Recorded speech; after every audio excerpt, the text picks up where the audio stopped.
நன்றி. அடுத்தபடியாக நம்ம கலாச்சாரம், பண்பாடு, எத்தனை தான் நம்ம வெளியூரில் வேலை செஞ்சாலும் இந்த மனுஷனுக்கு மனுஷனை வணங்குற அந்த கலாச்சாரம் இருக்கே, அது நம்ம ஊரில் மட்டும்தான் பார்க்க முடியும். எத்தனை தான் மேல்நாட்டில் படித்து வந்தாலும் ஊருக்கு தாயகம் திரும்பும் பொழுது ஒரு பெண்மணி எவ்வளோ அழகாக தமிழில் வணக்கம் கூறுகிறாள். அந்த சினிமாவில் அந்த அவ்வளோ அழகாக படம் பிடித்திருக்கார்கள். அவன் ஒரு சரித்திரம் என்ற திரைப்படத்தில் இருந்து வணக்கம் பல முறை சொன்னேன் என்ற பாடலை பி வெங்கடையாவும் சங்கீதா அவர்களும் சதீஷும் பாடப்போகிறார்கள். கவியரசர் கண்ணதாசனின் வரிகளுக்கு எம்எஸ் ஐயா இசையமைத்திருக்கிறார்.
தமிழாகுமோ?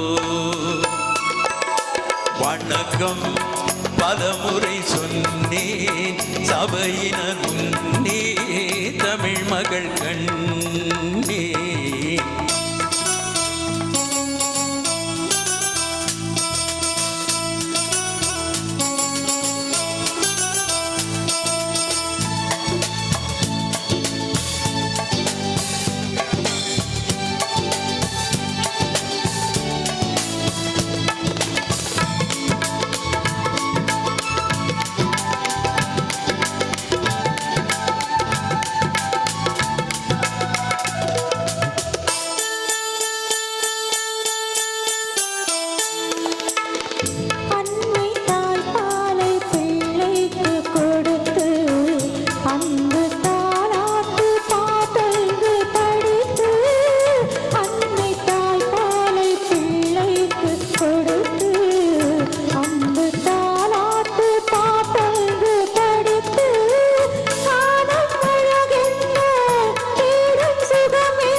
விலையில்லையே. வணக்கம் பலமுறை சொன்னேன் தந்தையினர் முன்னே, தமிழ் மகள் கண்ணே. கொண்ட பண்பாடு மறவாத பெண்மையே, இந்த தென்னாட்டின் வழிகாட்டும் வணக்கம் பலமுறை சொன்னே சபையினர் முன்னே, தமிழ் மகள் கண்ணே. பப்பர பப்பர பா, பப்பர பப்பர பா.